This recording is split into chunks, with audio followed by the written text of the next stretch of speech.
Обвинителство не остана глуво на укажувањата од антикорупционерите за спорниот детален урбанистички план кај хотелот Holiday Inn.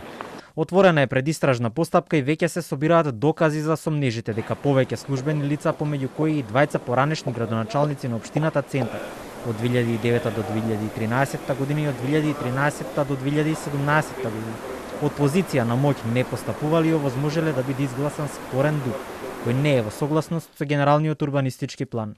Според информациите на Телма, предметот го води обвинителката во организиран криминал Наташа Поптрајкова, ново избрана во последниот избор на Советот на обвинители, која доаѓа од струмичкото јавно обвинителство.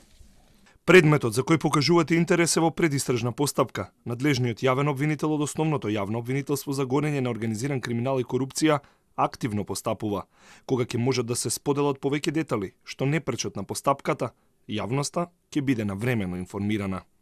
Уште 15 дена или до 17 јуни е рокот за достава на мислењето во однос на барањата за суспензија на деталните урбанистички планови во Центар. Од Министерството за транспорт велат дека вкупно 11 елаборати се доставени за суспензија. Дел се за цели детални урбанистички планови, а дел се за поединечни делови. Доставен е и елаборат за суспензија за цела парцела кај Holiday Inn. Министерството за транспорт и врски во рокот 15 работни денови треба да даде свое стручно мислење за особеностите и условите на планскиот опфат на поднесените елаборати. Би сакале да потенцираме дека одлуката за суспензија не ја носи Министерството, туку општината. Рокот на достава на мислењето е 17 јуни. Во јавноста се појавија големи реакции во однос на предложените измени во Законот за урбанистичко планирање. Според дел од стручната јавност, постои спорен член кој би овозможил спорните детални урбанистички планови да поминат како законски, со променет закон и тоа на иницијатива на општините. Градоначалникот на општина Центар запрашан за ова ги повика експертите наместо преку Facebook да ја помогнат на општината. Ако некој има конкретна забелешка, општината е отворена или градот или било што да се вклучат во телата кои што им се нудат.